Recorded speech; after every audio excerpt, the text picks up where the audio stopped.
Welcome to Reporter's Notebook with Howard CASTAY, owner of KBZE 105.9 FM, serving the residents of St. John, St. James, Assumption, Ascension, Lafourche, Terrebonne, St. Mary, and Iberia parishes since 1993.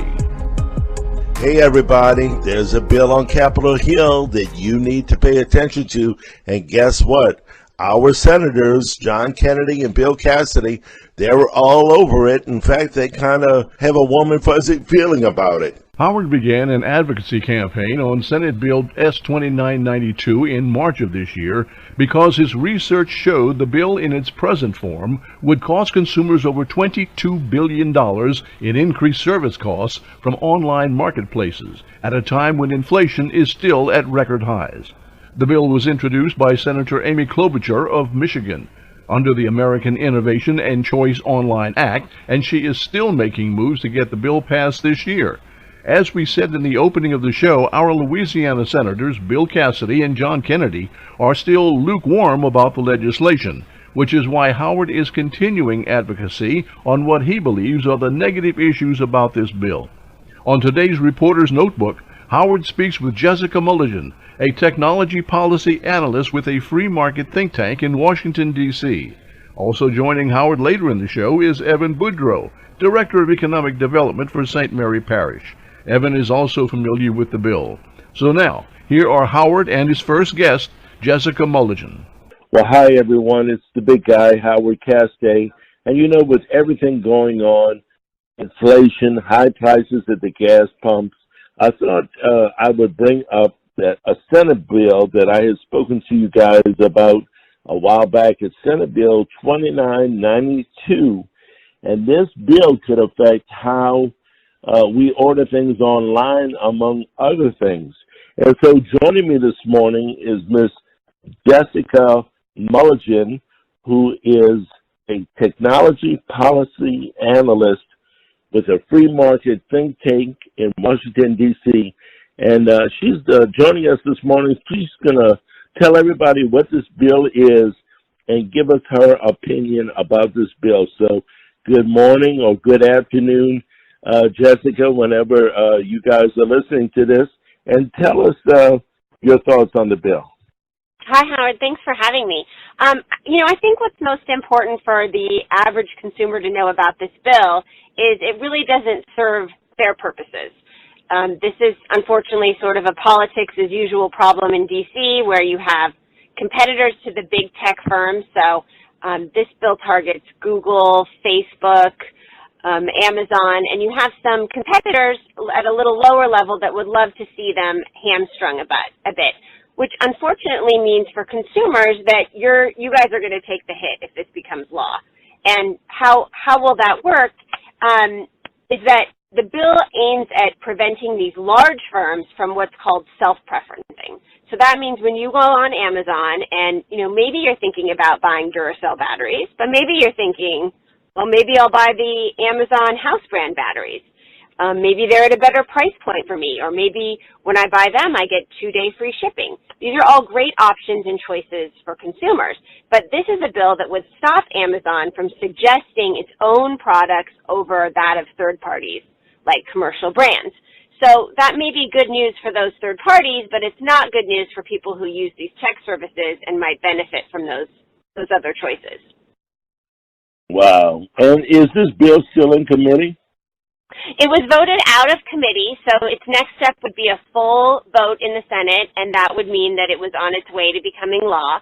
The political landscape is tight right now because the timing is tight. The U.S. Senate has a lot to get done, or a lot to try to get done, before they all have to run home, and a third of them run for re-election, and the same on the House for everyone running for election. So the clock is ticking, so we'll see if this makes it to that full House floor, but it has come out of committee. And one of the weird things, and should be a red flag, I think, for people who pay attention to this stuff, is this is a bill that never really had the full treatment. It never had a full hearing. It didn't go through what we call regular order, where you get experts in there and people who will be affected on both sides, and you can really hash these things out. We didn't have that. This kind of got pushed through. Senator Klobuchar from Minnesota the sponsor of this bill. She's very aggressive, and she's very interested, I think, in adding this to her repertoire before she runs for president. So she's really been the one steering this boat, and she's kind of jammed it through without a lot of people getting the questions to, I think, the answers to very important questions they have with it. You know, not least of which is, what does this do to consumers and people's constituents back home? Yeah, and you know, speaking of questions, our local Chamber of Commerce was one of those groups that had questions about this bill, particularly because of how it could affect consumers in the wake of inflation. Yeah, I think that's a great point. So the battery example we used at Amazon is right up that alley. Right now, when everyone's dollar's not going as far as it should, this is the worst time to do this to consumers. And of course, those kinds of measures hit the poorest hardest, which also seems sort of fundamentally unfair to me. This is, like I said, this might be great news for those platforms' competitors, but it's not good news for consumers. And even some of the third parties that do sell on Amazon don't like this either. I mean, the interesting thing about the tech economy is that it's not like car companies, where the big car companies compete against little car companies and you never hear about the little car companies. It really is more that the big guys work with the little guys. If you think about all the third-party sellers that are on Amazon, they really get this amazing distribution from the Amazon platform that they would have never had opening up a bricks and mortar store in their town, or even with their own little website that maybe not as many people would find. So if you start hurting these big platforms, that eventually is going to trickle down to the small businesses that use those services to sell to all parts of the country, and in some cases all over the globe. Now what about our senators, Kennedy and Cassidy? Where are they at with this bill? Yeah, well, I'm going to focus a little bit more on Kennedy because he's on the relevant committee in the U.S. Senate, which is the Judiciary Committee, and Cassidy's just not assigned to that. So he's been quieter and hasn't really had the chance to weigh in on this yet.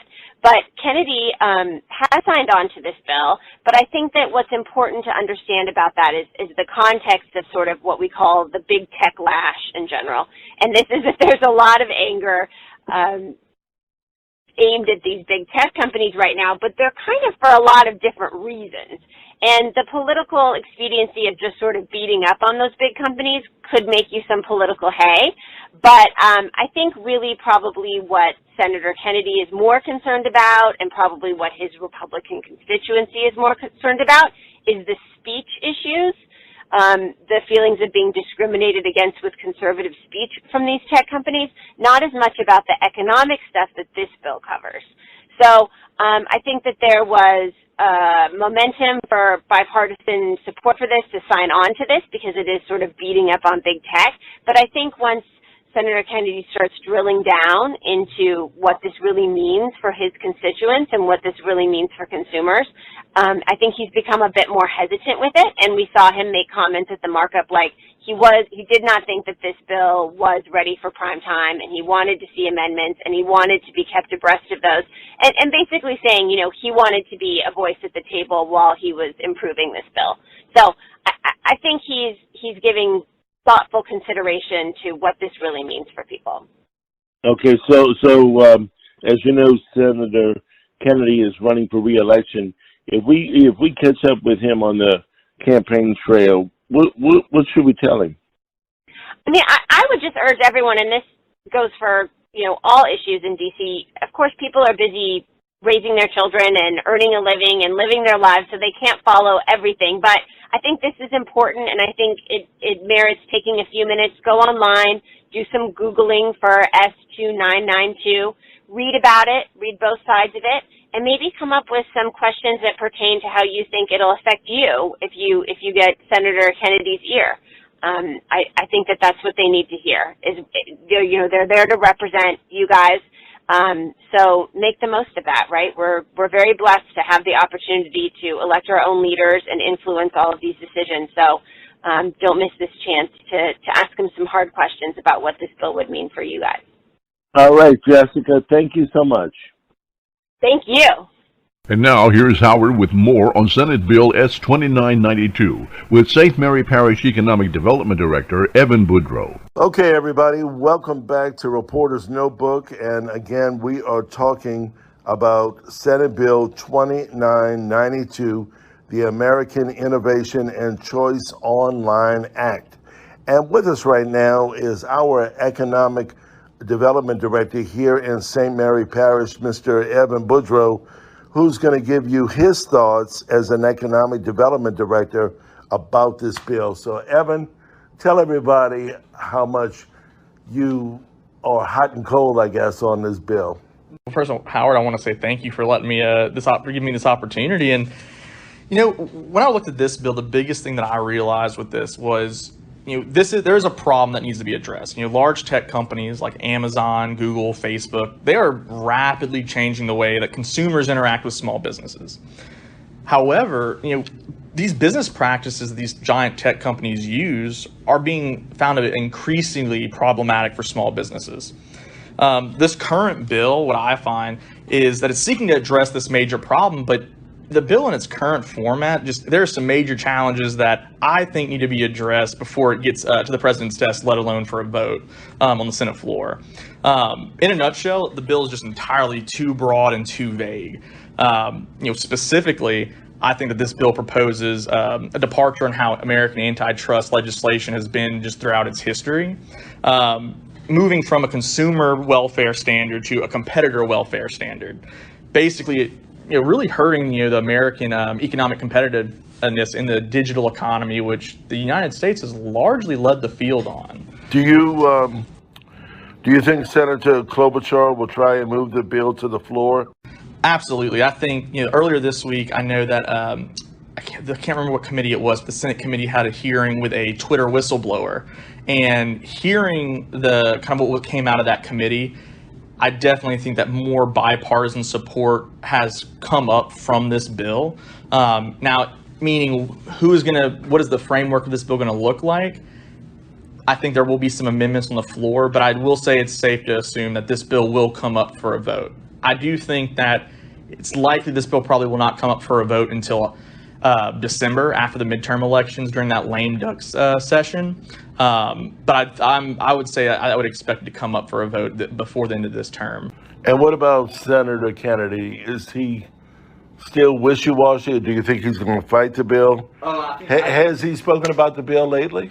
So I've not seen anything from him explicitly about the bill, but I did see that it must have been the Senate Judiciary Committee that had this hearing, because he did ask the Twitter whistleblower some questions about what type of privacy concerns did he have, what recommendations.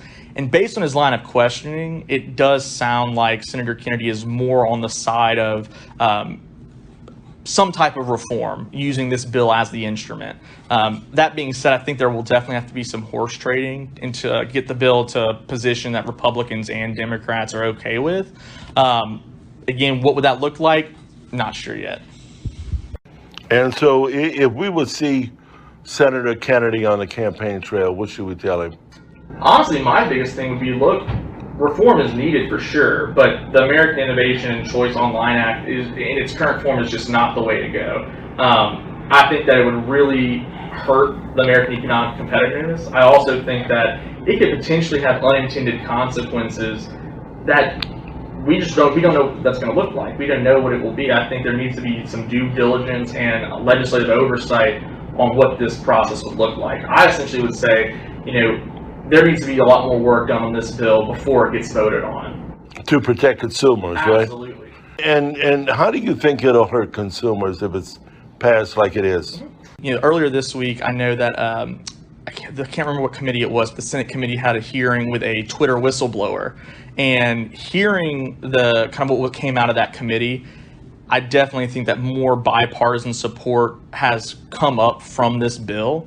Now, meaning what is the framework of this bill going to look like? I think there will be some amendments on the floor, but I will say it's safe to assume that this bill will come up for a vote. I do think that it's likely this bill probably will not come up for a vote until December after the midterm elections during that lame duck session. But I would say I would expect it to come up for a vote before the end of this term. So, as you as a business owner, what should you do? Whew. As a business owner, my biggest thing would be to really, one, read up on this bill. That's the first thing. The second thing is to make your voice heard. Reach out to your congressman. Reach out to your senator. Absolutely. Both Senator Kennedy and Senator Cassidy. Reach out to them. Let them know that your concerns. I mean, you don't have to be an expert on this bill to know that at the end of the day, you just want to be able to ensure that as a small business owner, you can be successful and you can compete in this new digital economy. You don't want to go back to whenever the days when Walmart started going into all these communities and putting out the mom and pop stores. All right. Well, thank you very much. So what can you do? Contact Senator Kennedy and Cassidy.